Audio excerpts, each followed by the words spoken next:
projeto sobre inteligência artificial. Estão todos super profundos e aqui fresquinhos para falar do tema. Então, eu vou chamar aqui, já foi meu chefe, né, Dalton, da BDR.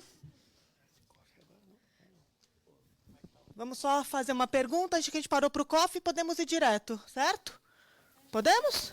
Então vamos, que acho que a gente está mais interessado em consumir conteúdo do que consumir pãozinho, né?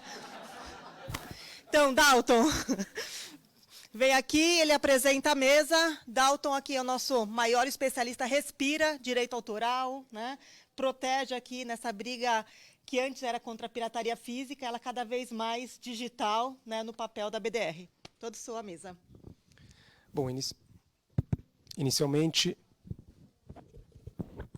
Alô, estão me ouvindo? Bom, inicialmente eu gostaria de agradecer a Flávia, a equipe da Saber, ao Sindicato Nacional dos Editores de Livros, a todas as pessoas aqui presentes, da importância que é esse tema para não só os nossos negócios, né, da indústria do livro, mas para a sociedade como um todo, para o ser humano como um todo, né? Então, existem várias questões, além das questões envolvendo o direito de autor, né? Existem questões éticas, questões morais, questões de gênero envolvendo a inteligência artificial. Aqui nesse painel, eu até agradeço a Flávia por ter antecipado, porque realmente existem muitas dúvidas sobre direitos autorais. E aqui nós vamos ter pessoas especialistas.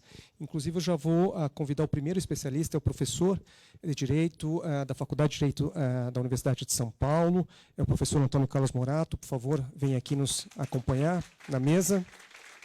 Muito obrigado. Professor. Obrigado, Antônio. Vou convidar também a Mariana, por favor, aqui da casa. Muito obrigado que o Gael permitiu que você estivesse aqui. Muito obrigado. Convidar também o presidente do Sindicato Nacional dos Editores de Livros, o Dante, para falar sobre o tema. Convidar também o Luciano Monteiro, por favor.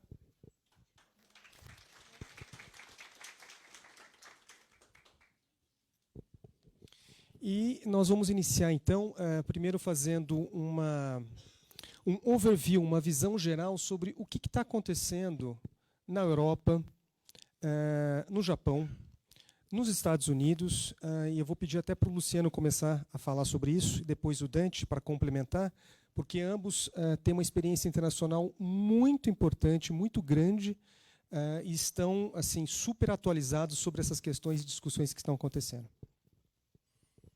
Gente, bom dia. Flávia, muito obrigado pelo convite, ao SNEL, à BDR também, convite gentilíssimo. Bom, acho que a gente não precisa lembrar que é um momento de grande pressão, né? É uma pressão regulatória, é uma pressão por buscar, Dalton, um novo redesenho das nossas formas de trabalhar, e é uma pressão que está vindo por tudo isso que é uma relativa novidade, né? Então, você tem discussões de normas e regulamentações que estão vindo desde 2014, 2015, né, que tem um boom, mas que explode agora na vinda, né, na chegada do ChatGPT. Só para ilustrar, semana passada a New York Times fez uma matéria muito interessante, existe até uma tradução já feita pelo Estadão, mostrando como que as grandes empresas de tecnologia que estão envolvidas na discussão de inteligência artificial estão se movendo, Dante, na questão de direitos autorais. Especialmente, eles mostram que a Meta chegou a pensar em comprar uma grande editora, porque os dados que estão disponíveis publicamente na internet se esgotaram. Então, eles precisam correr atrás de outras grandes fontes. Então, houve, inclusive, uma discussão se eles deveriam enfrentar os processos judiciais, essas empresas que estavam envolvidas, e assumir os riscos de romper as legislações vigentes e entrar nessa disputa. Então, é bastante interessante e dá para ver o grau de estresse. E com isso, eu entro no caso da legislação aqui do Brasil. Eu acho que a gente tem 3 grandes frentes acontecendo. Uma é a discussão de um PL no Senado, que está com algumas idas e vindas, uma previsão de que a gente tenha um texto final para entrar em análise ainda exatamente no mês de abril, e que é um texto que a gente, como setor, tem incidido, tem levado algumas propostas. Hoje ele não faz uma menção direta à proteção dos direitos autorais, e a gente está insistindo para que entre. Acho que o Dalton depois vai dar um pouco mais de detalhe, o que é a demanda nossa, mas é onde a gente, de fato, tem que incidir mais drasticamente. O segundo ponto é a Estratégia Nacional de Inteligência Artificial. Isso começou a ser discutido em 2018, foi aprovado em 2020, e nessa atual versão dela, fala da necessidade de proteção ao direito autoral. Isso está em revisão, vai sair um texto novo, também previsto para começar a circular nesse semestre, no máximo ali no comecinho do segundo, e a estratégia que vai ser vigente até 2027, se não me engano, não, Dalton?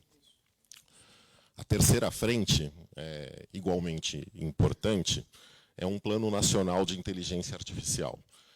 Esse plano foi encomendado pela Presidência da República.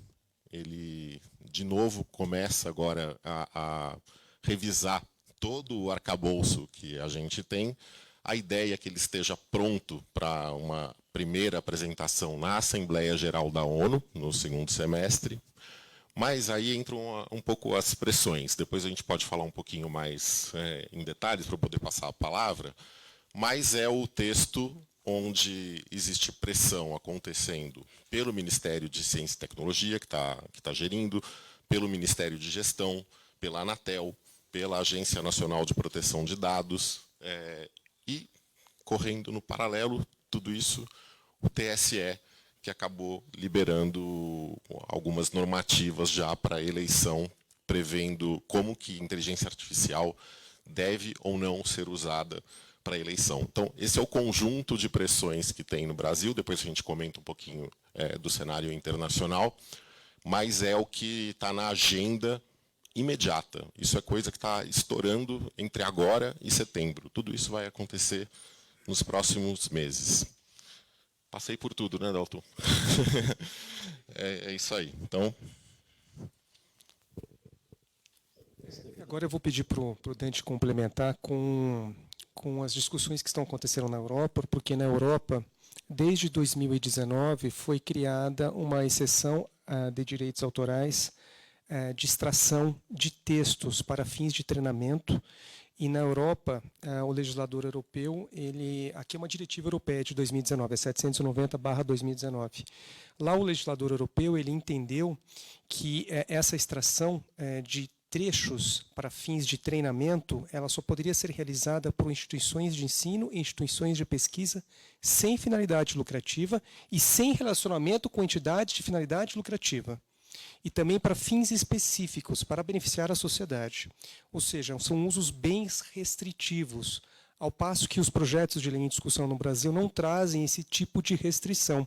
E seria até bom se o Dante falasse um pouco na Europa dessa experiência a partir de 2019 e as discussões atuais, porque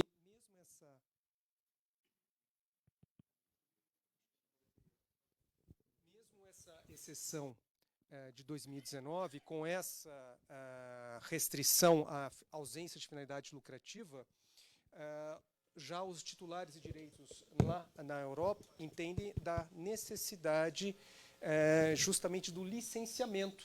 Então, aquela iniciativa que em 2019 pareceu ser razoável, atualmente não mais o é. Ou seja, está se discutindo que, mesmo para fins de treinamento, de extração, mesmo para fins de instituições de pesquisa, mesmo para fins de instituições de ensino, tem que haver o licenciamento. Então, seria bom se o Dante pudesse falar sobre isso. Obrigado, Dalton. Estamos ouvindo bem com esse aqui, né? É justamente isso, né, Dalton, que você colocou, e o Luciano pintou o quadro bem completo do contexto do momento. Dando um passinho atrás, né, o importante é nós, do setor enxergarmos os dois aspectos de qualquer sistema de inteligência artificial. Ele tem um aspecto de consumidor de informação e tem um aspecto de gerador de informação. Há preocupações jurídicas de ambos os lados. No lado da IA como consumidora de informações, o que o setor precisa é garantir que haja total transparência sobre que fontes foram utilizadas para treinamento daquela plataforma. E isso atravessa preocupações éticas, né, contra a questão de alucinações, informações falsas, e atravessa questões legais do direito autoral, que Scortese lembrou muito bem. No lado da IA como consumidora de informação. No lado dela como geradora de informações, nós temos outras preocupações jurídicas, como a questão de plágio, a questão de autoria real daquele conteúdo, aquilo tudo que já discutimos aqui inicialmente. Então, analisando esses dois aspectos da IA, que nós precisamos olhar esses desenvolvimentos legislativos para garantir que o arcabouço legal garanta proteção ao setor criativo nesses dois aspectos.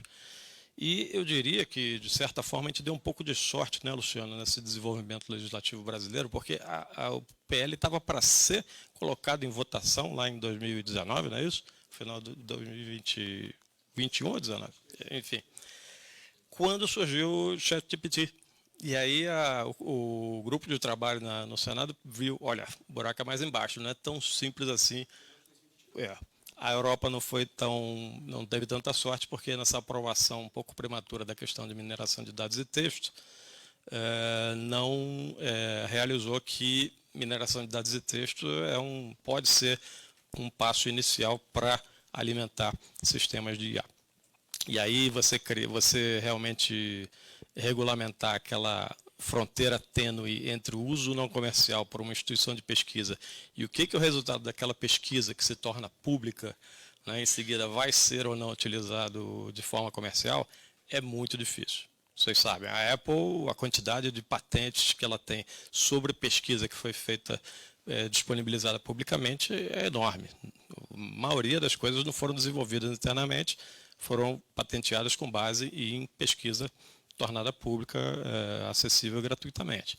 Então, esse era o grande risco dessa primeira abordagem europeia. E aí, finalmente, mais recentemente, essa nova regulamentação que veio foi muito bem recebida pelo setor criativo, porque garante explicitamente proteção a conteúdos com direito autoral. E é nesse sentido que nós temos tentado influenciar a legislação brasileira, porque a gente vê que essa vinda da Europa foi bem acertada, e dos Estados Unidos não se pode esperar nada tão detalhado. O que houve lá até o momento foram algumas ordens executivas vindo da presidência para os vários departamentos, em que vão gerar estratégia nacional de inteligência artificial, vai gerar estudos jurídicos sobre o arcabouço já existente, e há vários processos judiciais já acontecendo nos Estados Unidos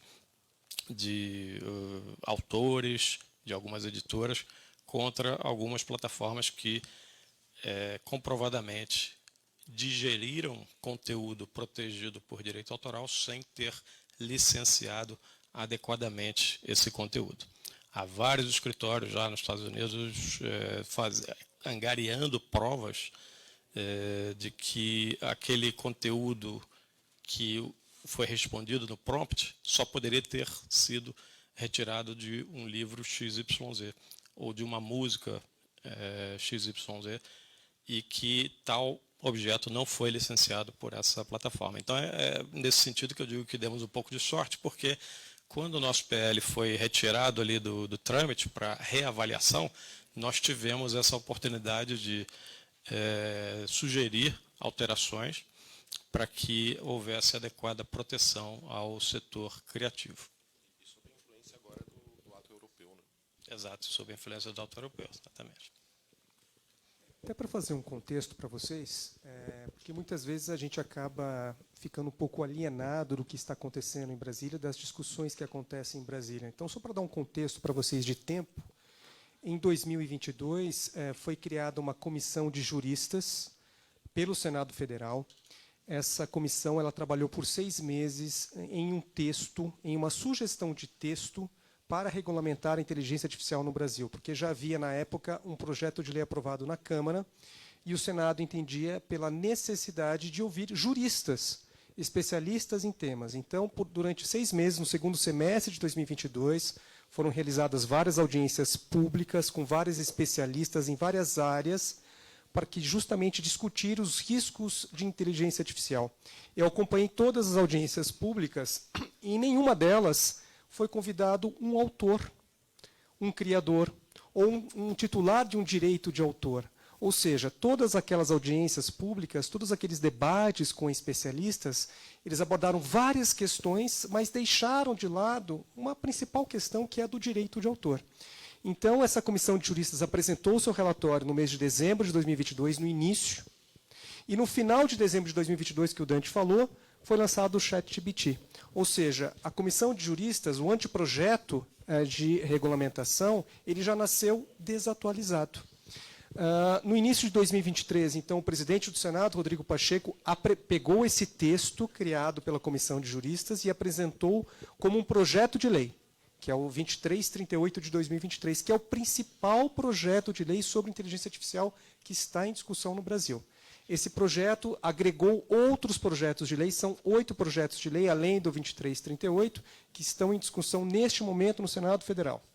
E o relator do PL 2338, que é o senador Eduardo Gomes, ele está colhendo informações de representantes da indústria cultural, inclusive espera sugestões da nossa indústria, da indústria do livro, porque semana que vem, no dia 23, ele vai apresentar o seu relatório com sugestões de alteração ao PL 2338. Então, neste momento, nesta semana, nós temos a responsabilidade de apresentar sugestões de alteração ao texto, que, do nosso ponto de vista, quando ele trata de uma limitação para fins de treinamento de sistemas de IA, nós entendemos que essa limitação ela é muito tímida, ela poderia avançar muito mais. Então, e agora eu passo até a palavra para o professor Antônio Carlos Morato, para ele abordar um pouco dessa questão jurídica sobre direitos autorais, porque eu não quero eu ser o palestrante aqui. Então, professor... Eu vou passar o microfone, mas sim. Só queria não deixar escapar que, já que é dia 23 de abril, por acaso, Dia Internacional da Propriedade Intelectual, Dia Mundial do Livro. Então, vamos mandar uma mensagem especial para o nosso senador, de que, já que é nesse dia, por favor, atenção ao setor. Exatamente. Bem, bom dia. Aliás, foi oportuna a menção, dia 23 de abril, porque também foi a aprovação do Marco Civil da Internet, que já não trouxe, talvez, uma preocupação muito grande em relação ao direito autoral, que devia ter ocorrido. A questão de uns 10 anos, até mais um pouco, e eu agradeço o convite também que foi feito pelo Dr. Dalton e por todas as entidades envolvidas. A questão de uns 10 anos, nós tínhamos também esse tipo de discussão, normalmente associando quem defende o direito autoral a alguém que tem um posicionamento superado pelo tempo, mais ou menos como se nós tivéssemos um grupo lá de monges copistas, não é? Do passado, querendo impedir um avanço de uma tecnologia irreversível, que é o que acontece às vezes com colegas de outras áreas, a quem eu muito respeito, mas, por exemplo, eu dei uma palestra no ano passado na Poli, há muitos anos também, nós temos um curso de pós-graduação por meio do PES, mas no ano passado foi interessante porque foi para alunos da graduação, com o professor Edson Gomes, professor de Engenharia da Computação. E qual era a dúvida principal? A dúvida principal era poder reconhecer a possibilidade de criação para quem desenvolvesse inteligência artificial, o contrário, né? E se via como um obstáculo qualquer empecilho em relação à digitalização, quer dizer, como a inteligência artificial generativa poderia se desenvolver, não é? E às vezes são usados alguns argumentos equivocados. Por exemplo, dizer que existe um manancial comum. O manancial comum envolve obras que já estão em domínio público, não é? Como foi bem lembrado. Se isso terminou ou não, né? Se as máquinas evoluíram a tal ponto que não há mais nada a utilizar e só sobraram obras em domínio privado, esse não é problema de quem é titular de direito de autor, né? É claro que o direito só pode ser exercido por quem é titular, seja titular originário, no caso o próprio autor, seja titular derivado das editoras, que estou citando aqui, mas poderia mudar o exemplo, poderia citar emissoras de radiodifusão, porque eu também trabalho em áreas de conhecimento, mas eu volto à questão do 23 de abril pelo seguinte, porque a obra literária é a obra mais antiga a ser protegida, desde o Estatuto da Rainha Ana, de 1710, isso é de conhecimento de todos. Então, eu acho razoável que esse exemplo parta desse setor, não é? E acho muito importante, considero muito importante, que não existe em nenhum momento, não é, uma redução da relevância dos tratados internacionais que o Brasil faz parte, começando pela Convenção de Berna, de 1886, do fato de que nós temos os direitos autorais como cláusulas pétreas, no artigo 5º, incisos 27 e 28. Então, a necessidade de reprodução ela é pétrea, como é qualquer direito previsto no artigo 5º, né? Então, isso não pode, de forma alguma, ser menosprezado.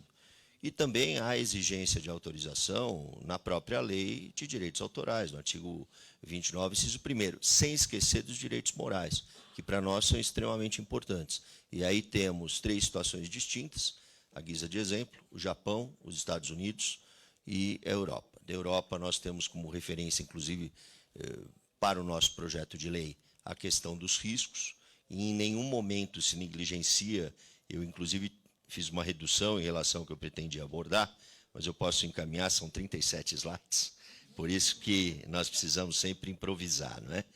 E, então, o que eu queria destacar é que tanto no 2338, não é, nós temos aí uma preocupação constante em relação aos direitos intelectuais, à propriedade intelectual, como também ao regulamento de inteligência artificial do Parlamento Europeu, em que se coloca exatamente os direitos de propriedade intelectual e o respeito que deve existir. E no nosso texto legal, inclusive, na justificativa, aparece o respeito aos tratados internacionais. Nem poderia ser, não é? Porque, embora a força vinculativa não seja a mesma da Convenção de Berna, nós temos, no artigo 27 da Convenção de Direitos Humanos, de 1948, a previsão de proteção aos direitos autorais. Então, não há como negligenciar a relevância dos direitos autorais, não é? Eu sei que há um deslumbramento pela tecnologia, foi muito bem lembrada a questão da imagem, não é? Nós temos uma obra que no direito autoral, a lei brasileira não trata disso, mas a lei portuguesa trata, da chamada obra compósita, ou seja, eu posso incluir outras modalidades de obra como a obra fotográfica. Então, a questão da capa, da imagem que vai ser utilizada, eu tenho a obra originária e tenho a obra derivada. Se aquela obra originária inspirou e está em domínio privado, é necessária a autorização.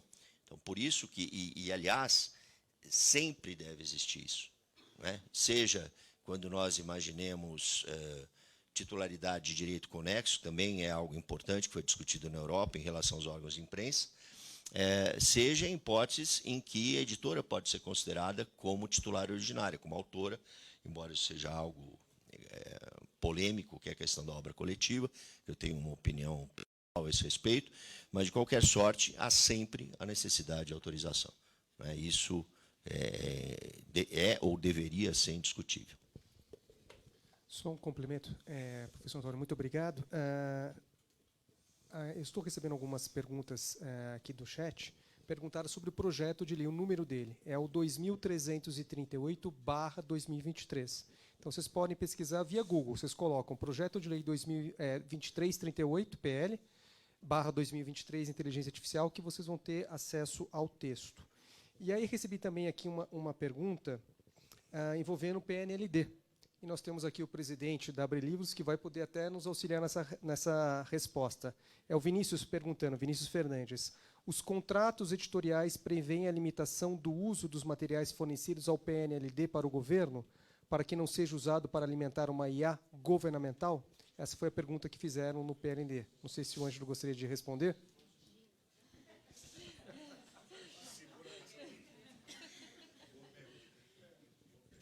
Bom dia a todos.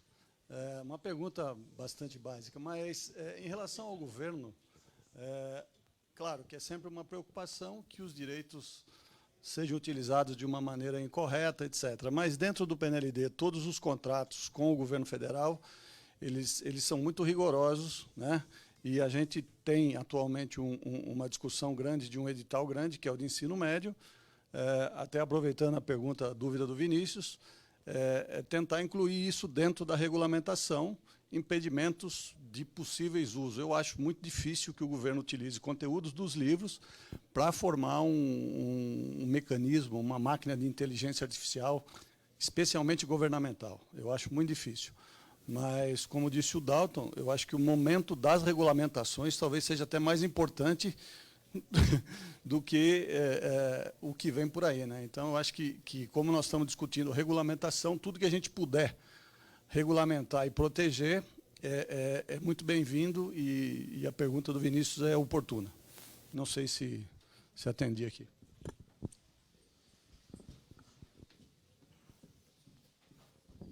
O tema dos direitos autorais é realmente apaixonante, mas agora vamos também ouvir um pouco como que é usado isso na prática, dentro aqui da Casa do Saber, com a Mariana. A Mariana vai falar um pouquinho dessa experiência dela aqui, como que o jurídico vê, como está analisando a análise dos manuscritos, dos originais. Então, com a palavra, Mariana, por favor. Obrigada, Dalton, demais colegas. Aqui é um prazer estar aqui com vocês. Vou ficar em pé, porque se eu sentar, eu fico sem fôlego. Bom, acho que é uma tarefa bastante inglória e difícil, acho que dos departamentos jurídicos das editoras, acompanhar toda a atualização das ferramentas, a gana do editorial, né, de utilizar essas ferramentas que vêm surgindo versus o cenário legislativo que a gente tem hoje, né? Que acho que vocês já viram aqui um pouco, é bem desafiador. Hoje, via de regra, né, se a gente quiser passar, né, conteúdos das editoras aí para essas plataformas, a gente deveria ter um processo de licenciamento com as editoras sendo remuneradas, né? E a gente sabe que, enfim, isso ainda não está acontecendo. Então, acho que o papel dos jurídicos internos, né, é tentar mitigar aí riscos e fazer um uso minimamente possível das ferramentas mais seguras que existem hoje no mercado, né? Falando um pouco da experiência que a gente tem aqui, e estou falando aqui em nome do jurídico da Cogna, da Saber e também da Somos Educação, a gente tem trabalhado muito numa ideia de treinar os times internos para fazer um melhor uso das ferramentas de inteligência artificial. Então, a primeira tarefa aqui do jurídico foi criar um playbook de boas práticas de uso das ferramentas de inteligência artificial. A gente fez isso em conjunto com um time de privacidade, porque, enfim, a gente tem, e todas as editoras aqui com certeza têm muitos dados confidenciais, protegidos por direitos autorais. Então, é importante a gente ter certeza que o que é colocado nas ferramentas não vai infringir direitos de terceiros. A gente trabalhou bastante com o time de segurança da informação, que, no fim do dia, olha cada ferramenta que é utilizada para entender quais são os riscos relacionados a vazamento de dados e outros temas mais tecnológicos. E aí a gente criou esse playbook que ele, confesso que já precisa ser atualizado. Ele foi feito no final do ano passado, mas a gente está em constante, enfim, alteração aí do dia a dia, né, dos editoriais, então a gente já está trabalhando numa minuta atualizada desse playbook.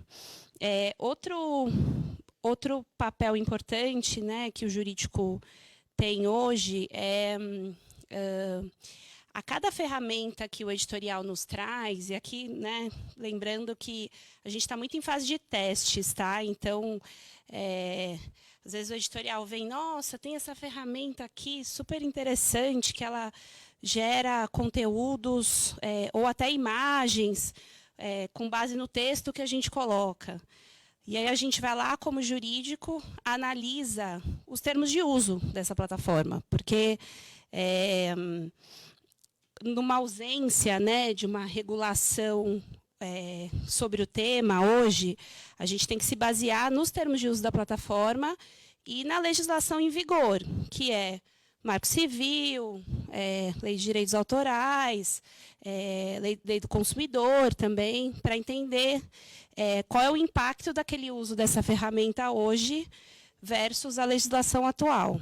Então, a gente, dando um exemplo concreto, né, o editorial nos apresentou uma ferramenta que gerava imagem, a gente olhou, vamos analisar os termos de uso da plataforma. Aí a primeira coisa que a gente viu, tinha uma cláusula falando assim, você não pode utilizar o que é gerado dessa plataforma de forma comercial. Putz, então assim, não adianta nem utilizar a ferramenta, né?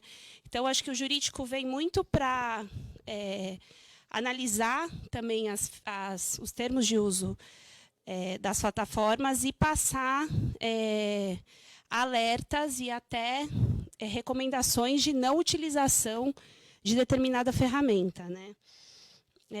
Outro ponto que a gente trabalhou aqui dentro de casa foi a atualização dos contratos com os autores.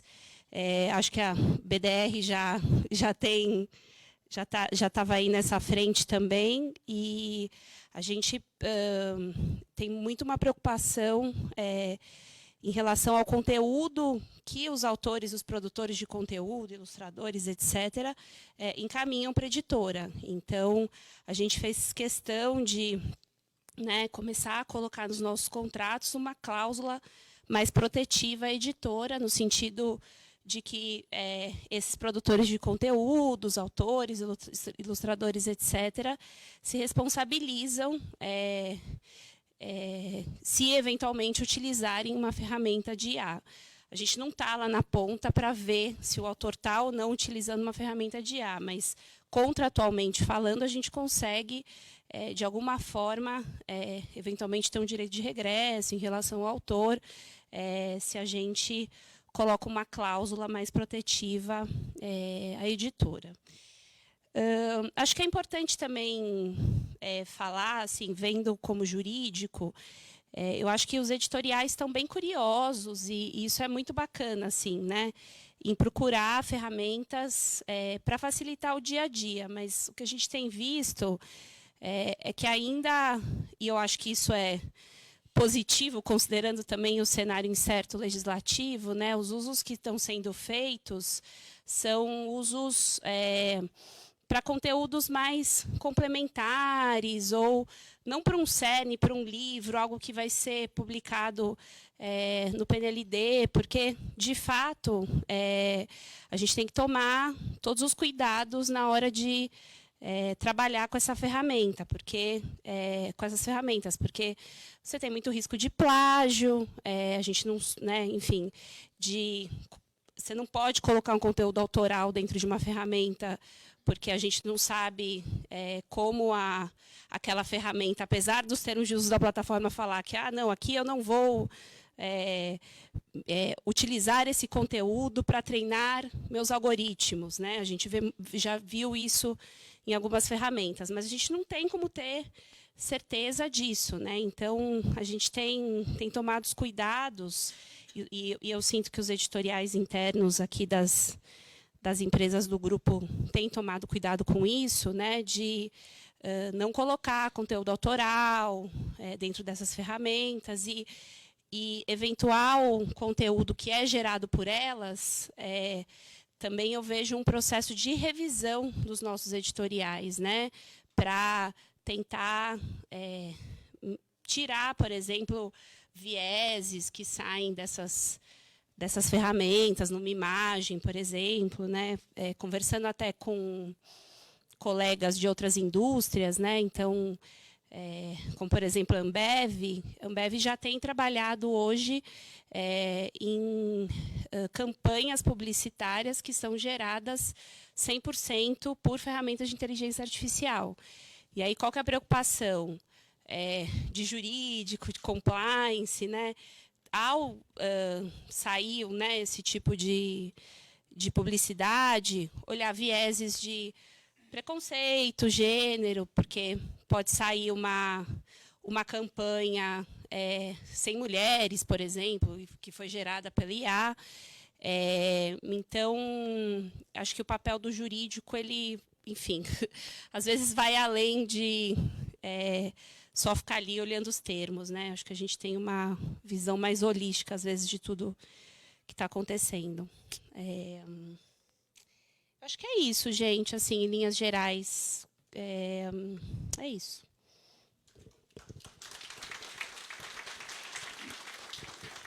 Obrigado, Mariana. E eu também vou fazer agora um breve histórico sobre a OpenAI, que nós estamos falando tanto da OpenAI, né?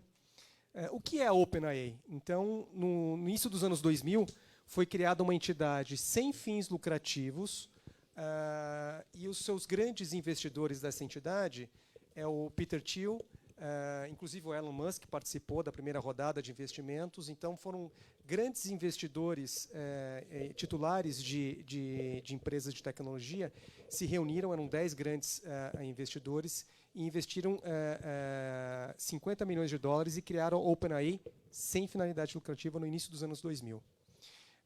E em 2019, a OpenAI, entidade sem fins lucrativos, porque o grande discurso de criação da OpenAI foi criar, então, ferramentas de inteligência artificial em benefício da sociedade, sem intuito de lucro, para que todos se beneficiassem das suas criações. Mas, em 2019, traindo esse conceito de criação, eles criaram uma subsidiária com finalidade lucrativa. E logo na sequência, em 2019, então 2 meses depois, a Microsoft então fez um contrato com essa subsidiária da OpenAI de finalidade lucrativa e anunciou um investimento de $1 bilhão nessa subsidiária da OpenAI com finalidade lucrativa para desenvolvimento de ferramentas que integrassem com as ferramentas da Microsoft. E no final do ano passado, a Microsoft já anunciou uma nova rodada de investimentos na subsidiária finalidade lucrativa da OpenAI de mais $10 bilhões. Ou seja, esse é um negócio bilionário. Inclusive, já existem, o Luciano pode até me corrigir se eu estiver enganado, rumores de que essa subsidiária vai lançar ações em bolsa no final deste ano ou no ano que vem, e falando mais de $100 bilhões, né, essa subsidiária com finalidade lucrativa. Ou seja, eles criaram, né, principalmente a OpenAI, o braço subsidiário com finalidade lucrativa, criaram então um modelo de negócios baseado justamente em dados, né? Pena que a apresentação do representante do Google, ele falou muito da importância dos dados, mas não falou da importância de remunerar quem cria esses dados, né? Quem são os criadores, né? Inclusive, existe uma discussão hoje internacional muito grande envolvendo justamente a Microsoft e a OpenAI, que elas estão sendo processadas, nos Estados Unidos principalmente, por vários titulares de direitos. O New York Times, inclusive, no final do ano passado, anunciou um grande processo contra a Microsoft e a OpenAI, com base justamente em que o ChatGPT foi treinado em milhões de artigos do New York Times, e vai servir como fonte de informação, ou seja, a ferramenta do OpenAI vai ser utilizada, foi treinada nos artigos, em todos os artigos criados no New York Times, todos, sem exceção, sem nenhum tipo de remuneração, e vai servir como fonte de pesquisa que vai competir com o próprio jornal, sem nenhum tipo de autorização. Então, o jornal está processando a OpenAI e a Microsoft pedindo uma indenização pelos seus dados. Além disso, uma associação de autores muito famosa está também processando a Microsoft e a OpenAI justamente com essa informação de que o sistema de inteligência artificial foi treinado em milhares de conteúdos de livros, sem nenhum tipo de autorização ou remuneração. Coincidentemente ou não, depois do processo da New York Times, e eu acho que, não sei se o Luciano pode falar, se ele tem informações sobre isso, a OpenAI anunciou pela primeira vez, então, acordos comerciais com o Le Monde, de Paris, e com o periódico El País, da Espanha. Eu acho que o Luciano pode até falar um pouco sobre isso, justamente com esse acordo com remuneração a esses periódicos. Então, Luciano, se puder falar um pouquinho dessa experiência na Espanha. Legal.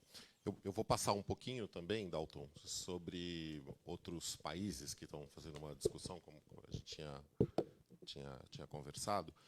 Mas o que está acontecendo? Na esteira da aprovação do ato europeu e da evolução, né, da discussão do ato europeu, começou a se formar uma segurança jurídica favorável a acordos comerciais, né? E vindo na esteira também da situação dos Estados Unidos, dos processos, especialmente no caso do New York Times. A Santillana, não sei se vocês sabem, faz parte de um grupo espanhol chamado Prisa, que é o dono do jornal El País. Então, eu acompanhei um pouquinho mais essa discussão. Na esteira, então, desse acordo, Dante, foi firmado agora, no mês passado, um contrato, um convênio, né, um contrato entre a OpenAI e o jornal El País. Então, é um dinheiro novo, é um dinheiro que chega. A partir disso, cria-se a situação jurídica, é mais favorável. Eu sei que eles estão fazendo esse mesmo acordo com outros jornais pelo mundo, jornais de referência, e que essa é uma grande notícia, né? É uma notícia boa no meio dessa confusão toda que a gente está da discussão de direito autoral. É uma evolução importante que isso aconteça. Não sei o quanto que isso está caminhando para o mundo editorial. Eu imagino a urgência deles em fazer os acordos com os jornais. Não sei ainda como é que está caminhando para as editoras mundo afora. Tem dois países que são a chave aí nessa discussão pela evolução que eles têm justamente no desenvolvimento das ferramentas de inteligência artificial. Estados Unidos, por razões óbvias, e China. Nos Estados Unidos existe também uma discussão agora sobre direito autoral. O escritório de copyright americano bastante envolvido nisso, né, Dalton? E que tem essa premissa de revisar esse arcabouço legal deles, e à luz do que está acontecendo de novidade nesse cenário de inteligência artificial. Na China, eu não conheço detalhes, mas eu já li que há uma discussão sobre direito autoral também evoluindo bastante na China. No Reino Unido, está numa fase de audiências públicas e debates públicos sobre direito de autor.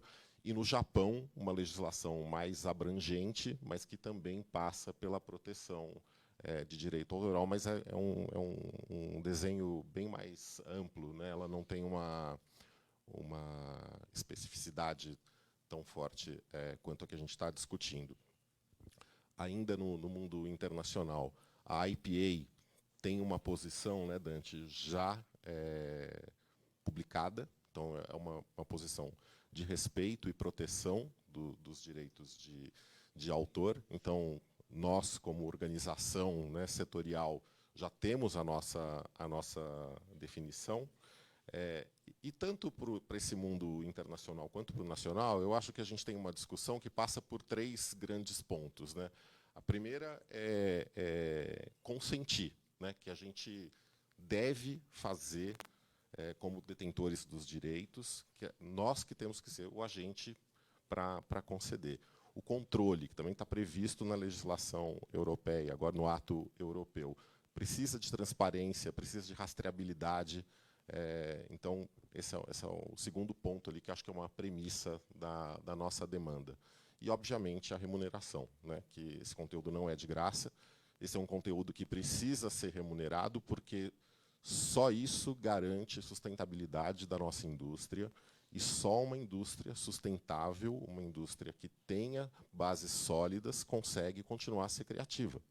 Senão a gente vai promover um estrangulamento geral do sistema. A criatividade depende, em toda essa cadeia, depende também de nós, depende das nossas empresas terem saúde financeira para contratar, para apostar, para desenhar novos conteúdos. Então, esse sistema precisa ser preservado, em que pese a discussão, né, e as pressões que estão vindo desses desenvolvedores. Eu acho que eles têm preocupações legítimas com travar o desenvolvimento, com desacelerar a inovação, são legítimas. Que isso pode burocratizar, pode ser muito difícil controlar, tudo é legítimo, mas não pode romper o princípio de um conteúdo remunerado, um conteúdo que seja consentido, um conteúdo que seja rastreável. É isso. Excelente, Luciano. Tudo que você coloca aí dá margem a milhares aí de consequências para a nossa indústria. Um fato curioso, né, dentro do que você falou, é essa necessidade das plataformas de obter conteúdo revisado e atualizado, é que se você, eu não sei, não perguntei semana passada, mas para preparar uma apresentação mês passado, perguntei a uma dessas plataformas qual era, por exemplo, o INPC acumulado, a resposta de 12 meses, a resposta era de 3, 4 meses atrás. Então, apesar de você obter de algumas dessas plataformas conteúdo brilhante, assim, de consulta de temas mais históricos, se você quer informação muito atualizada, você corre o risco de obter uma informação bastante equivocada. Porque elas foram treinadas em bases históricas, exato. Elas não são treinadas todo dia. Então, é um risco você utilizar, e aí vem dos pilares de proteção do nosso setor, pelo menos no setor educativo, técnico-científico, é de que a revisão técnica, a revisão por pares, ainda continua sendo um pilar fundamental do papel das editoras no conteúdo a ser consumido por alunos, por pesquisadores mundo afora. É coisa que você não pode ainda legalmente garantir numa plataforma automatizada. Mas isso que o Luciano colocou também na questão da remuneração de periódicos, é interessante que nós vínhamos discutindo há bem pouco tempo a remuneração a fontes de editoras e jornais por parte das grandes plataformas. Tem até o PL 2370, né, que o texto foi bastante transformado e se tornou um texto bastante favorável ao setor, que é justamente sobre a remuneração devida aos criadores de conteúdo por essas plataformas. Eu acho que tem grande chance dessas duas discussões convergirem e, quem sabe, o 2338 consiga amparar esses dois lados. Desculpa, é uma boa notícia, mas sei lá, também traz um pequeno risco aí no meio. Se você faz acordo com um jornal por país, um grande jornal por país, ou uma grande editora, ou duas grandes editoras, ou dois grandes jornais, você também carrega viés. Porque elas têm posicionamento, elas têm uma política, elas têm... Então, não é uma equação muito simples, né? E existe esse risco. Por isso a vantagem de ter a legislação amparando isso, não acordos individuais, né? Acho que é o caminho ideal. Obrigado, Dante. Eu vou agora abrir para questões que nós recebemos aqui no chat do evento. Então, o Luiz Fernando, ele faz uma pergunta. A lei das startups trouxe o Instituto do Sandbox regulatório, onde uma entidade reguladora permitiria ao ente regulado atuar com soluções inovadoras por determinado período de tempo antes que tenhamos normas que regulem. Aí depois, no final, ele pergunta: vocês entendem que o sandbox seria um caminho viável na oferta de soluções educacionais que utilizam a IA de maneira cada vez mais crescente? Eu não sei se a Mariana gostaria de responder, porque parece que é da equipe dela, o Luiz Fernando. Eu acho que, até onde eu sei, né, desse sandbox regulatório, ele é algo mais aplicado para para as startups, mas eventualmente poderia ser estendido para algumas outras empresas de maior porte, né?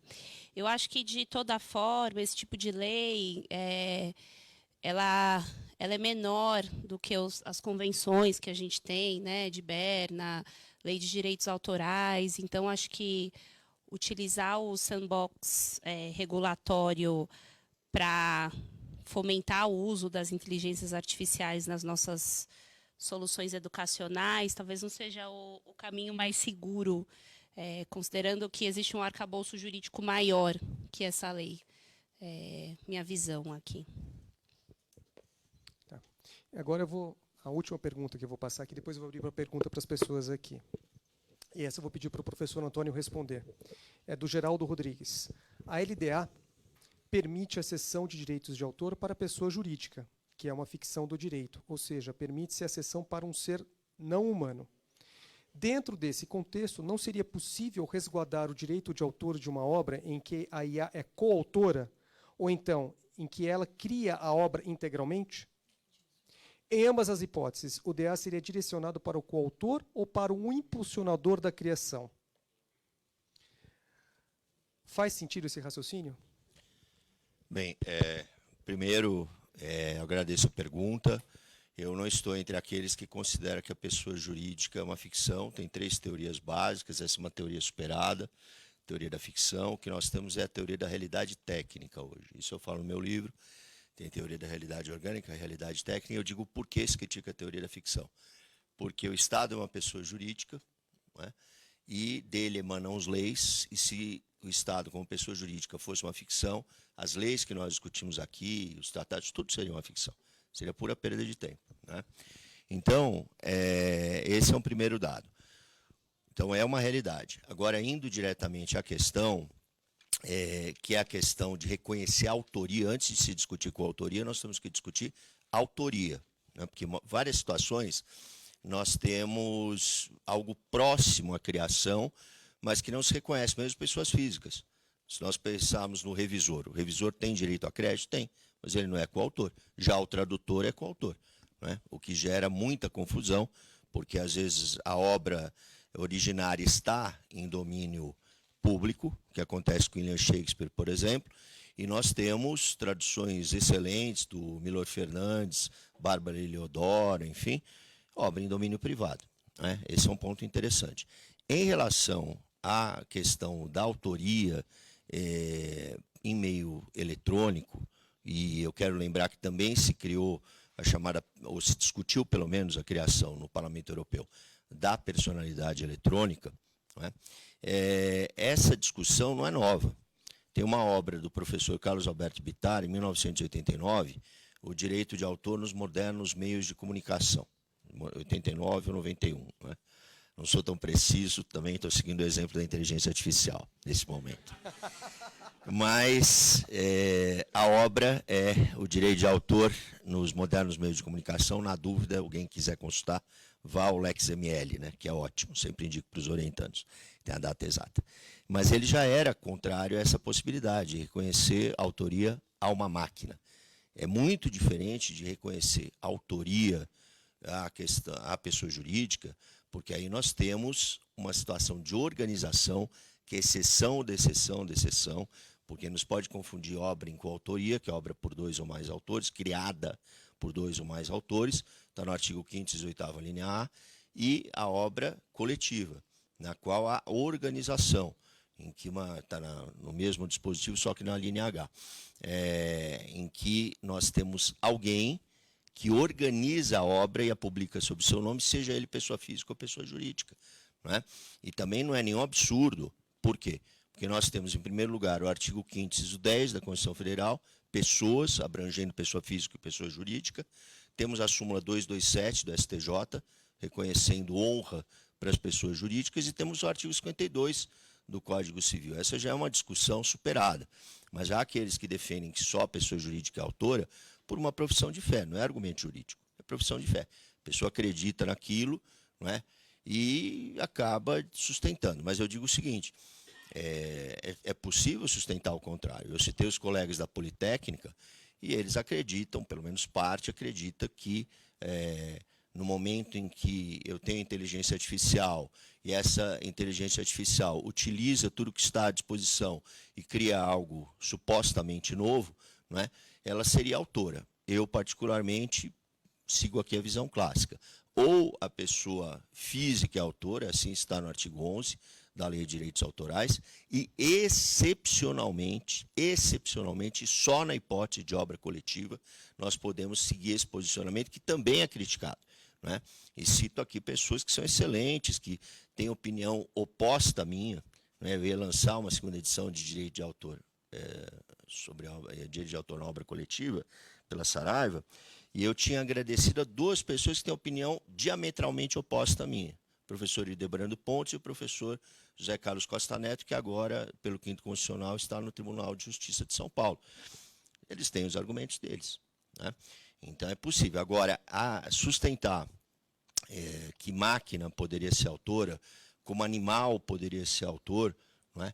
É algo discutível. O próprio Copyright Office, quando se discutiu aquele caso Naruto, não é?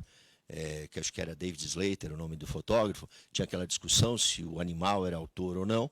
O Copyright Office simplesmente colocou que não existe animal como autor, né?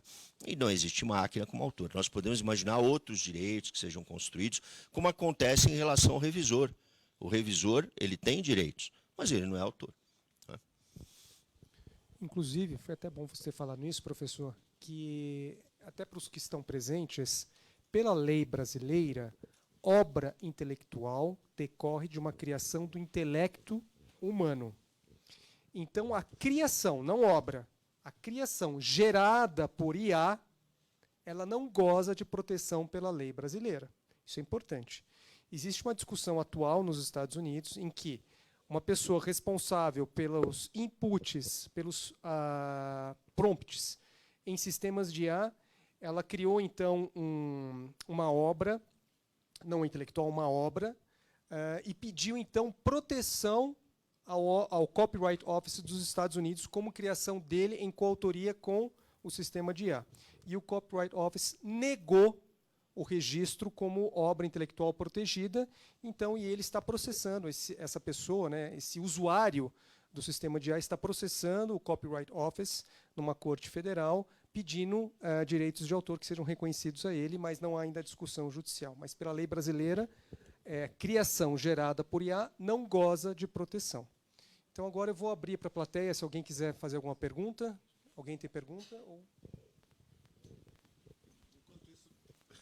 Só contar um caos. Tem um livro de 2019, chama Vida 3.0, que ele faz exatamente a análise desse cenário, que a IA criou um videogame, vê que interessante, para ela se alimentar financeiramente, para ela poder comprar mais hardware para ela mesma. É só ver que esse negócio já está... Isso é de um físico que está bem envolvido, chama Max Tegart, se não me engano. Ele está bem envolvido no desenvolvimento de IA, inclusive da OpenAI, mas eles já extrapolam esse cenário pensando que isso é uma possibilidade real. Oi, bom dia, meu nome é Mariana. Na verdade, eu tenho, acho que é mais uma reflexão que junta a outra mesa com essa, né? Estava aqui ouvindo todas as falas e pensando um pouco sobre isso. Eu acredito hoje que esse domínio dos prompts e das ferramentas, ele, ainda que seja muito útil dentro da editora, ele também pode ser usado de uma forma sadia, né, e ética pelos autores, não na criação de conteúdo, mas eu acho assim, que existem algumas ferramentas que podem também agilizar o trabalho do autor no sentido de planejamento, encadeamento de ideias, até análise crítica, de repente, do que o autor pensou, né? Então, eu acho assim, caríssimo, importantíssimo que a gente garanta que esses autores estão produzindo um trabalho autoral, feito por humano, né, e tudo mais, mas eu trago essa reflexão de que essa cláusula ela não impeça de que ele faça uso sadio da inteligência artificial, não para a elaboração desse conteúdo, que deve ser dele, mas para que essa ferramenta também agilize o trabalho dele, como a gente consegue usar dentro da editora, né? Acho que É isso, era mais uma reflexão do que uma dúvida, mas estou aqui pensando sobre. Ótimo, obrigado, Mariana.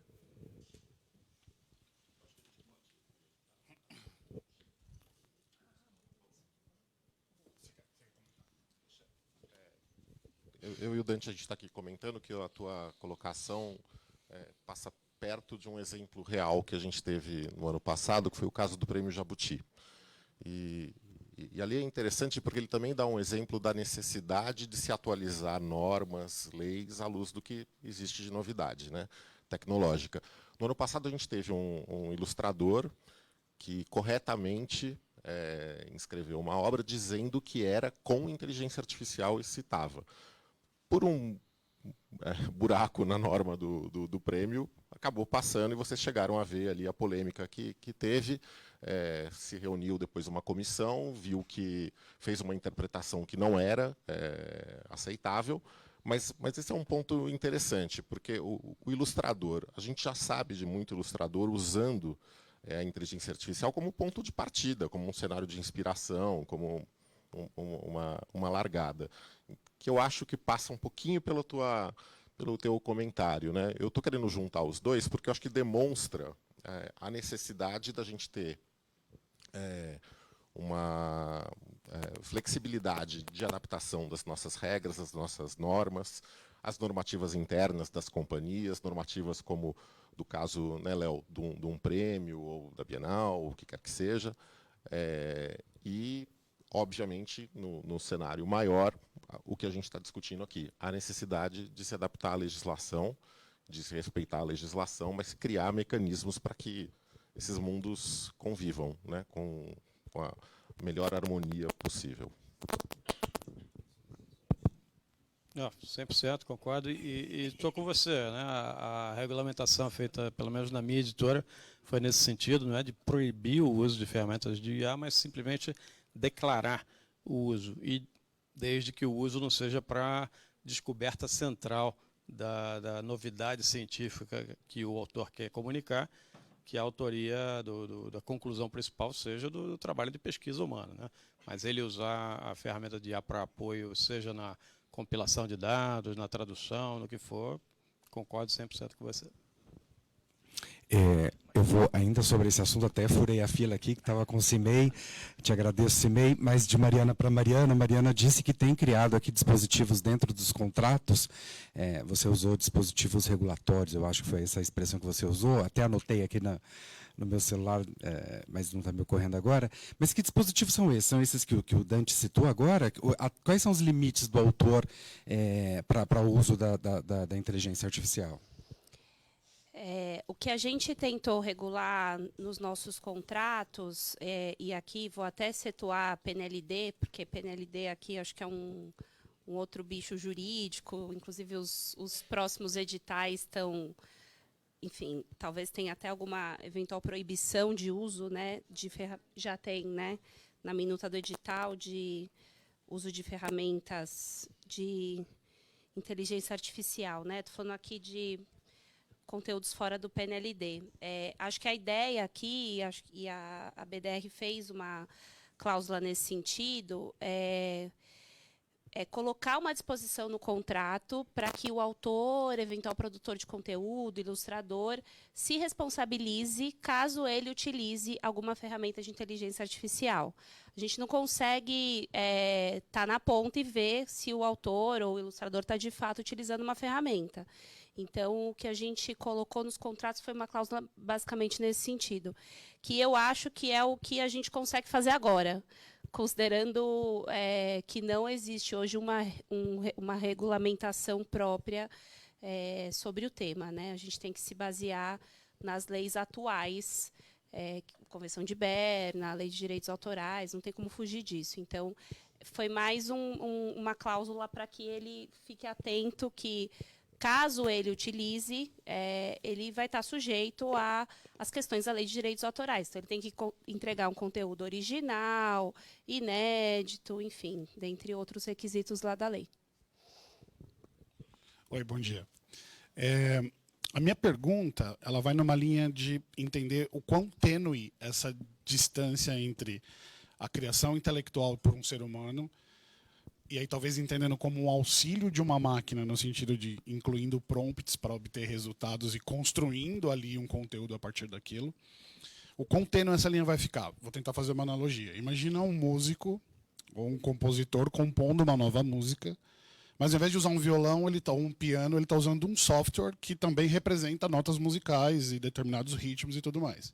Então, ao invés de pegar um instrumento físico e tocar, ele simplesmente vai dizer, me dá uma nota X, uma nota Y nesse determinado ritmo, e vai falar, pô, isso ficou bom, isso casa com a minha letra, fiz uma música. É claro que ele não vai dizer, isso aqui é uma coautoria minha e do meu violão, ou minha e do meu piano. Mas, se a gente olhar de uma maneira... Tem um pouco de boa vontade, é claro, mas se a gente olhar de uma maneira aberta e ampla, talvez a criação de um conteúdo utilizando uma inteligência artificial passa um pouco por um exercício como esse, do tipo, eu vou te perguntando coisas, mas está partindo do meu intelecto, e estou usando essa ferramenta, na verdade, para me ajudar a construir um conteúdo final cujo eu sou o autor, mas usando a ferramenta como um ponto de auxílio e algum conhecimento adquirido ou acumulado. Não estou nem falando se esse conhecimento vai adquirir de maneira legal ou ilegal, aí é um outro assunto, mas na construção do conteúdo em si, como é que fica essa linha? Porque ela parece se estreitando cada vez mais, e como é que a gente passa a ser regulador e não, de repente, me fugiu o termo, mas tentando impedir que um conteúdo novo seja criado. Exatamente. É um instrumento, em outras palavras, é um instrumento. Assim como existe um instrumento musical, no nossa área, nós poderíamos mencionar também a máquina de escrever. Não é? É claro que a tecnologia muda, eu lembrei disso por quê? Porque lembro agora do Vinícius de Moraes. Não é? O Vinícius de Moraes, na Casa Divina, que ele morou, tem até a música tá, de Itapuã, ele fez a letra, e o que acontecia, o que acontece na casa? Tem a máquina de escrever. E, inclusive, tem uma folha, que supostamente é a folha também, um dos originais. E o próprio conceito de original hoje, que tem na venda de manuscrito, porque quando nós pensamos no direito de sequência, que existe, por exemplo, em obras de artes plásticas, hoje se usa mais o termo obras visuais, se existe uma valorização da obra, não é? Existe a remuneração também para o autor. E isso existia em relação aos manuscritos. Poderia ser à mão, como poderia ser em máquina de escrever. Hoje eu tenho o quê? O arquivo. Não é? Mas a ideia em si de que é um instrumento, ela é muito tentadora. Não é? Agora, o difícil é estabelecer o que é a criação de um e o que é a criação de outro. Por exemplo, quando houve a greve dos roteiristas no ano passado, uma das demandas era ser informado, não é relação de consumo. Aí nós temos uma relação de prestação de serviço, ou se existe subordinação ou relação de trabalho. Normalmente prestação de serviço nesse caso. E há necessidade de informação, de que aquele texto ou que vai ser trabalhado, se eu sou roteirista, sou coautor de um roteiro, eu preciso saber previamente. Esse não é um problema novo, vamos dizer assim, que existe agora. Eu tive um caso desse tipo, como advogado, no escritório que eu trabalhava, em que chegou o texto para a revisora, a editora mandou, por uma questão de sigilo, não disseram quem era o autor, né? Aí o comentário dela foi dizer o seguinte, olha, esse texto está cheio de erros de português. Né? Criticou, por sorte, ela tinha todos os e-mails, fizemos ata notarial, porque a editora se equivocou e publicou o nome dessa revisora como autora. E aí era plágio, porque o sujeito resolveu publicar, ficou chato até para ele, porque eu coloquei os erros de português, né? Mas é o que aconteceu com uma pessoa física. Uma pessoa física, e o texto já tinha sido publicado. Ela corrigiu o texto publicado. Então, pode acontecer também da inteligência artificial criar um determinado texto, não ser informado é sempre bom. Isso daí no direito do consumidor é básico. Eu, como consumidor, isso está no artigo 6º, inciso 3º do Código de Defesa do Consumidor, eu tenho o direito de ser informado que aquele texto é um texto desenvolvido por inteligência artificial. E vai ter quem sustente que, para um texto técnico, é irrelevante. É o que acontece, por exemplo, na tradução. Tradução de texto técnico, eu participei de um evento pré-flip de tradutores, eles estavam discutindo isso, e era sobre Shakespeare, tinha o apoio do British Council. E aí eles estavam discutindo isso. Mas no Shakespeare é muito importante a tradução, enfim. Né? Agora, para um texto técnico, já não seria. Daí quem era tradutor de texto técnico, obviamente, não gostou. Não é? E então, você pode ter essa tradução de um texto técnico, que talvez a máquina se saia melhor, mas não é certo isso, porque mesmo em relação ao texto jurídico, tem várias traduções, e tem vários erros de tradução. Eu lembro de Teoria Pura do Direito, do Hans Kelsen, discutiam, não vou, de repente tem um editor aqui, né, mas, que a edição brasileira tinha problemas e a edição portuguesa não tinha. Então, você ia defender lá no mestrado, no doutorado, e falar assim, olha, você citou uma edição que tem erros. Isso acontece também quando tem revisão. Então, você coloca um dos textos, lá tinha a segunda edição de um autor, muito conhecido na área de direito industrial, que era o Gama Cerqueira, eu citei, e fui criticado porque citei, daí falaram, olha, mas você citou a segunda edição? Eu falei, olha, eu imaginei que eu citasse a edição mais recente, atualizada, né? Mas a edição atualizada tem erro. Né? Então, esse erro pode existir com o ser humano. Então, você tem esse risco, não é? Risco, não estou usando no contexto da lei, mas o risco que é assumido quando se altera um determinado texto sem perceber que, às vezes, aquilo não precisava de autorização. Tem um grande manual, esse eu não vou citar o nome, o que aconteceu na parte de direito autoral, livro Direito das Coisas. Escreveram que a cópia podia ser feita à mão, e estava assim na edição do autor. Quem atualizou, copiou aquilo, só que o que aconteceu? Ele tinha copiado o Código Civil de 16, e aí depois teve a 5988 de 73 e a 9110. E ele manteve aquilo achando que era do autor, e não era do texto legal, foi revogado. Então, assim, esse tipo de equívoco pode acontecer em texto técnico. Talvez não aconteça num poema, né? Mas eu concordo também com esse raciocínio que nós poderíamos considerar que é um instrumento. Tá? É um caminho, também, como eu falei, pode gerar direitos? Pode, mas seguramente não será o direito de autor. Olá, eu sou Alice, trabalho aqui no editorial de educação básica da Cogna. Só queria fazer um comentário, né? Eu estou acompanhando aqui o chat. Estão chegando várias considerações, receios aqui, comentários de autores e editores, todos envolvidos na produção editorial aqui de didáticos da casa, preocupados, né, em que eventualmente sejamos todos descartados em algum momento. Né? Acho que é uma preocupação genuína. Assim como existia a pirataria desde a época do Xerox, né, aqui acho que pode existir, né, uma pirataria diferente quando a gente fala de IA, mas é por isso que a gente tem, né, um grupo aqui focado nessa discussão, tem projetos de lei, e a gente tem editores, revisores, autores, né, atuando nessa produção de conteúdo. Né? Então, o olhar humano é essencial, né, para a gente evitar produtos redundantes, né, e, eventualmente, que não sejam aí, significativos para o consumidor final. Né? Então, compartilhei no início, né, Dani Rosa é bastante atuante aqui com todo o editorial quando a gente fala de IA, mas é um receio genuíno. Né? Mas se a gente está fora disso, a gente também está fora das tendências. Então, como conciliar isso tudo, né, mas entregando produtos relevantes para o consumidor final. Só isso. Posso só dar uma palavrinha que eu achei interessante esse seu comentário, Alice? E eu estava lendo um texto outro dia falando sobre inteligência artificial, né? Eu acho que, no fundo, a máquina, e eu realmente acredito nisso, né, ela não vai ser capaz de substituir a sensibilidade artística, né?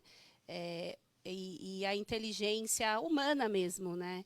Então, eu sou adepta, obviamente, a gente utilizar as ferramentas para melhorar o nosso dia a dia interno aqui das editoras, mas eu acho que nada substitui essa sensibilidade artística, o intelecto humano. Não acho que as máquinas vão chegar a esse ponto. Eu pelo menos, tenho uma visão mais poliana e otimista em relação a isso. Eu vou até agora mais uma pergunta aqui no chat, da Priscila Garofalo. Como deve ser creditado no material os textos ou as imagens criadas com ferramentas de IA generativa? Vou pedir para o professor Antônio responder. Eu creio que seria mais seguro, agradeço também, é uma boa pergunta, identificar qual foi o programa que desenvolveu, como, aliás, isso não é novidade, né? Para quem acompanha o Migalhas, o site Migalhas Jurídico, normalmente aparece informação obtida por meio de inteligência artificial, imagem obtida por inteligência artificial. Agora, também tem que se tomar cuidado na seleção das imagens, por esse mesmo motivo que foi levantado aqui, um dos colegas colocou, porque pode ser uma obra derivada, né? Então, quem publica, e existe sempre a discussão sobre solidariedade, né, na lei de direitos autorais, a gente sabe também, eu trabalhei já com a editora, tem normalmente a cláusula em que não há responsabilização pelo plágio, o autor se responsabiliza.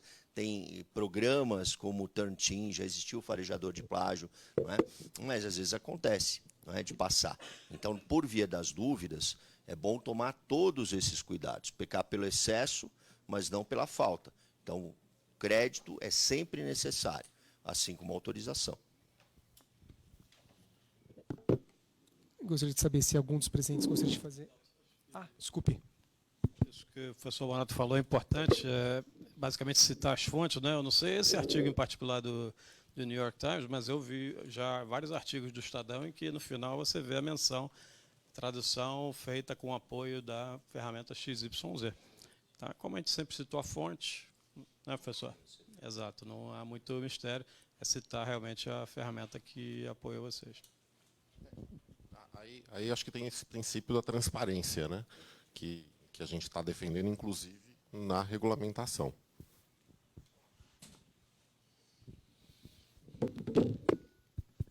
Alguma pergunta?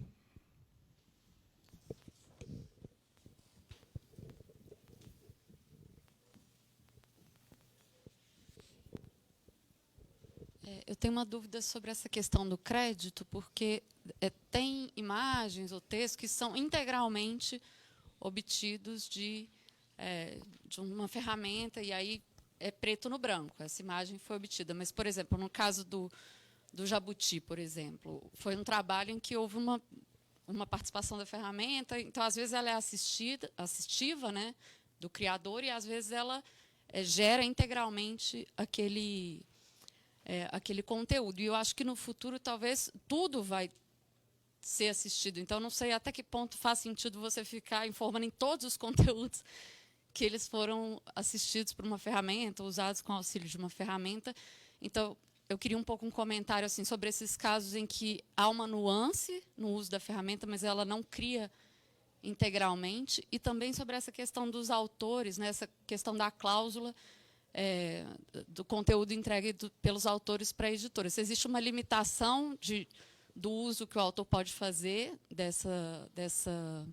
da ferramenta, né? Ele pode usar até certo ponto, ou se não tem como regular isso, né? Ou se permite tudo ou não se permite nada, e se o autor tem a obrigação de informar a editora que ele utilizou ou não. Não sei, acho que perguntei muita coisa. Esse cuidado, começando, porque são vários pontos, né? Quando eu falei na resposta anterior que era melhor pecar pelo excesso do que pela falta, é um pouco isso, porque eu vejo muito isso em faculdade e comissão de sindicância, porque eu participo não só de sindicância na Faculdade de Direito, mas em todas as unidades que me chamam.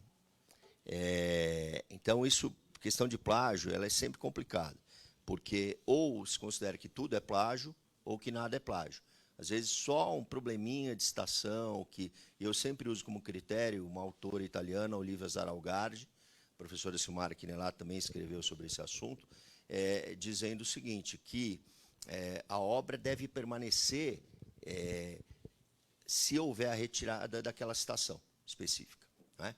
No caso que foi mencionado aqui, primeiro, né, respondendo a sua pergunta sobre a imagem, o melhor seria identificar da forma mais precisa possível, e ainda aquela imagem tem que refletir exatamente o que estava no original, né? Existe até problemas que nós poderíamos ir além, de monocromia, por exemplo, altera aquela imagem. Isso existiu muito na discussão em relação ao Roberto Carlos em Detalhes, do Paulo César Araújo. Uma das discussões, além da biografia, eram as imagens, né, a questão do crédito, mas não só o direito de paternidade sobre a obra, a questão da integridade da obra. Então, a foto era em preto e branco, era colorida, e aí se coloca em amarelo ou azul. Já há uma alteração sob o prisma do direito moral de autor. Em relação ao, então, de preferência, ser exatamente igual ao que está naquela fonte, citar o programa, pode citar até que o ChatGPT, por exemplo, ou qualquer outro programa que venha a ser criado. Quanto mais preciso, melhor. Não é? Pode-se discutir se no futuro, e sempre vai se discutir, vai existir a necessidade de autorização. Como eu disse, não vai ser pelo direito autoral, provavelmente, mas pode ser discutido à luz do Código Civil. E em relação ao autor, diante do editor, quando nós temos o contrato de edição, seja considerando a forma que for, eu particularmente enquadro como concessão, não é? Porque é temporário, o termo cessão deveria ser, digamos assim, limitado às situações em que há transferência definitiva, embora também exista a questão de transferência parcial. Uma das unidades da USP eu orientei nesse sentido. Fiz um trabalho para uma das unidades da USP, seguindo essa linha. Tomem cuidado com o termo cessão, que é usado à torta e à direita, esquecendo que é uma transferência definitiva. Né? Então, tomem cuidado, usem licenciamento, usem concessão, que são temporários na sua essência. Né? E existe, subsidiariamente, o uso do Código Civil. Tem o artigo 422, que trata da boa-fé. Então, essa boa-fé é bilateral, não se pode exigir boa-fé só do editor. O autor também tem que agir de boa-fé. Né? E tem vários casos, eu passaria aqui a manhã toda, até parte da tarde, contando situações que eu tive contato ou que eu atuei como advogado em situações de plágio, que a pessoa disse que publicou por pressão alheia, né? Plagiou e se sentiu mal, era só para obter o título de especialista ou de mestre. Quer dizer, argumento tem para tudo, mas é uma deslealdade com quem vai comprar a obra, com o consumidor e, sobretudo, com o editor. Por quê? Alguém apresentou algo que já sabia que não era dela. Normalmente, nós temos venda de trabalho acadêmico. Já sabia que não era dela. Então, nós precisamos sempre do princípio da boa-fé. Eu estava até abrindo aqui uma revisão que a gente fez recente do ChatGPT, dos termos de uso, da versão 4. E o meu time que está até aqui fez essa revisão. Olha que interessante, a gente achou dentro de uma das policies, né, dos termos que estão lá na OpenAI, um documento chamado Sharing Publication Policy. E lá eles até recomendam como o terceiro, né, eventualmente editora, pode creditar o conteúdo que é criado pela IA. E aí, nesse documento, tem uma cláusula que fala que o ChatGPT recomenda que a criação seja editada como conteúdo criado em parte com a OpenAI API. Então, é interessante, né? Eles colocam em parte, nem conteúdo criado... O termo criado já é discutível. Pois é. Criado por eles não é. Então, acho que eu acho que, com certeza, as plataformas de IA estão se preocupando com isso e estão até colocando recomendações dentro dos termos de uso. E acho que uma última pergunta que a Luísa fez, né, se a gente regula de alguma forma, se o autor pode ou não utilizar ferramentas de inteligência artificial, acho que isso fica muito a cargo e a critério dos editoriais, né? E aqui dentro de casa a gente está falando de editorial de educação básica, ensino superior, técnico. No contrato, a gente não coloca nenhuma disposição falando, né, enfim, que ele não pode utilizar a ferramenta de IA. Exceção aí feita para a PNLD, porque a gente sabe que vai vir talvez venha uma diretriz ao contrário disso. Eu só queria aproveitar essa pergunta, Dalton, para trazer um outro ponto aqui, que a velocidade com que isso está acontecendo está muito alta. Agora, em setembro, no máximo outubro, sai o ChatGPT 5. Já está anunciado o lançamento.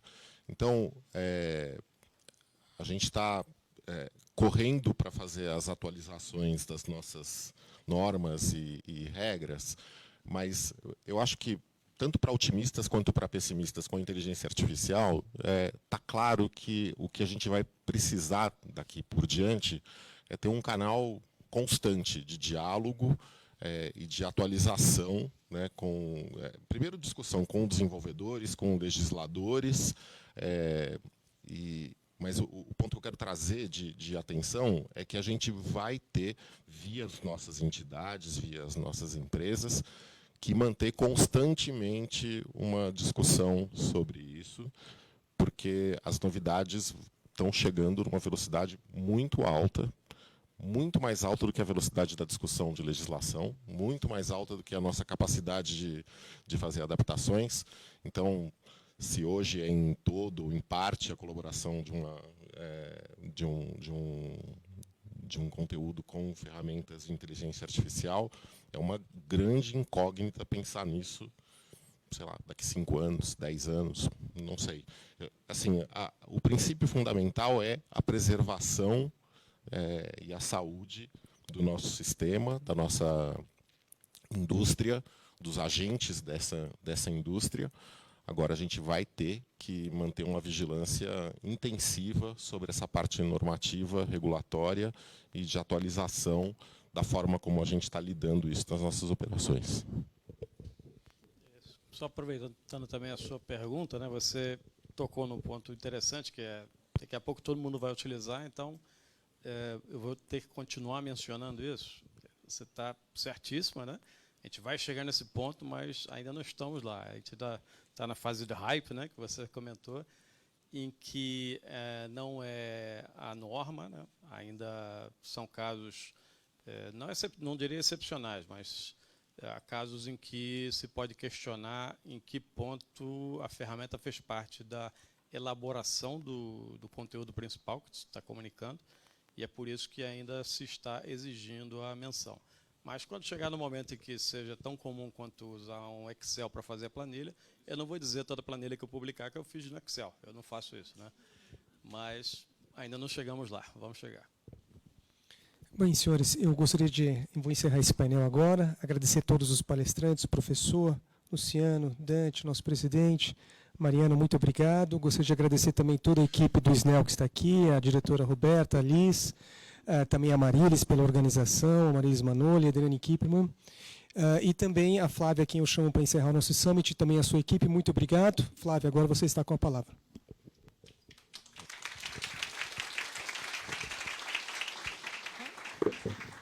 Então, obrigada aqui pela manhã juntos. Acho que deu para entender o nível de complexidade do tema. Aqui a gente publica livros de direito, aqui no selo Saraiva Jura. Acho que o direito, né, Ana, nunca teve tão em voga, tão importante. A gente achou que a gente tende a falar o negócio vai ser mais criativo, mas como é tão importante, né?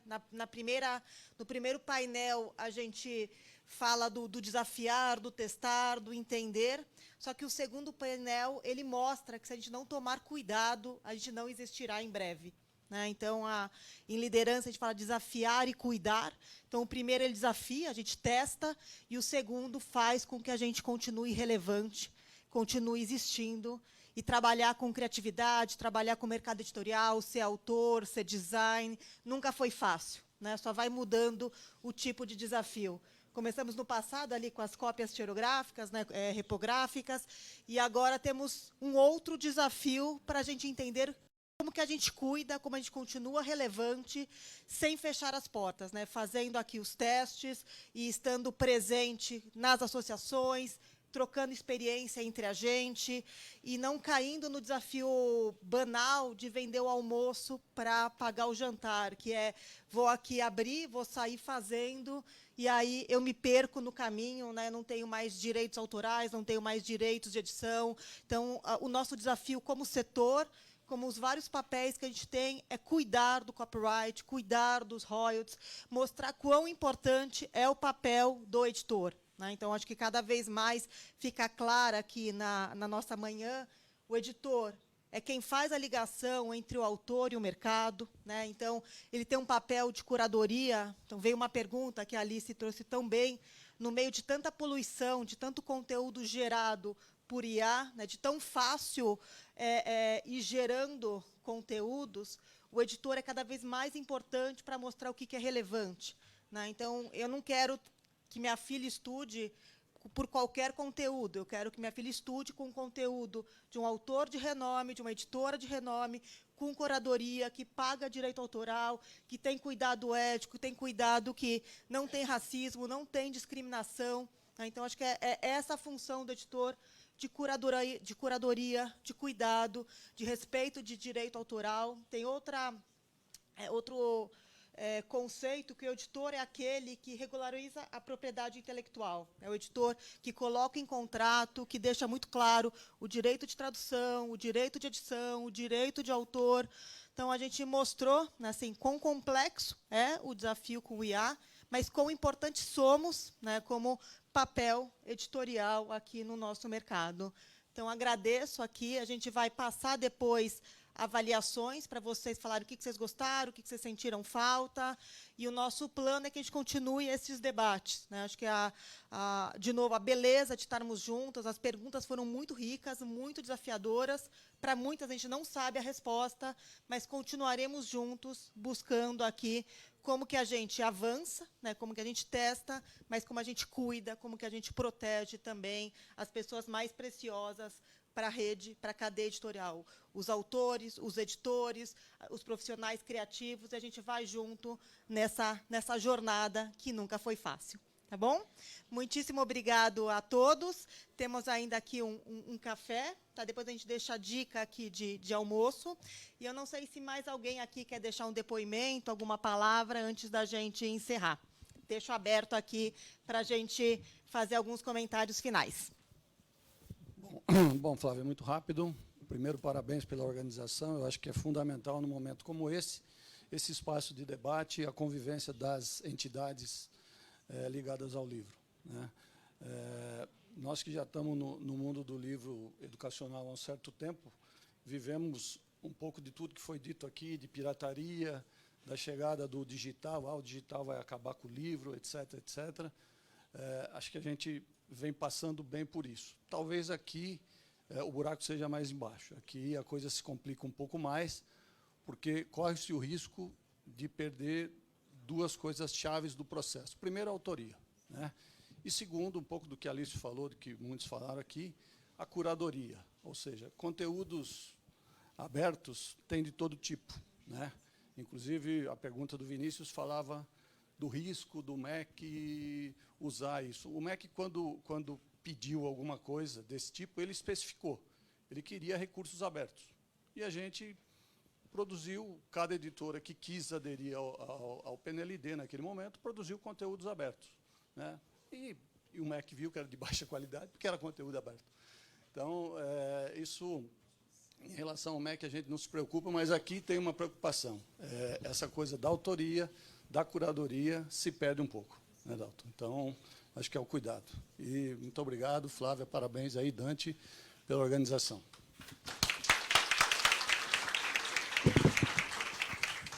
Aqui uma das mamães do dia. A gente vai postar uma pesquisa de satisfação muito importante, que vocês mandem sugestões para o nosso próximo evento, né, presidente? Segundo semestre?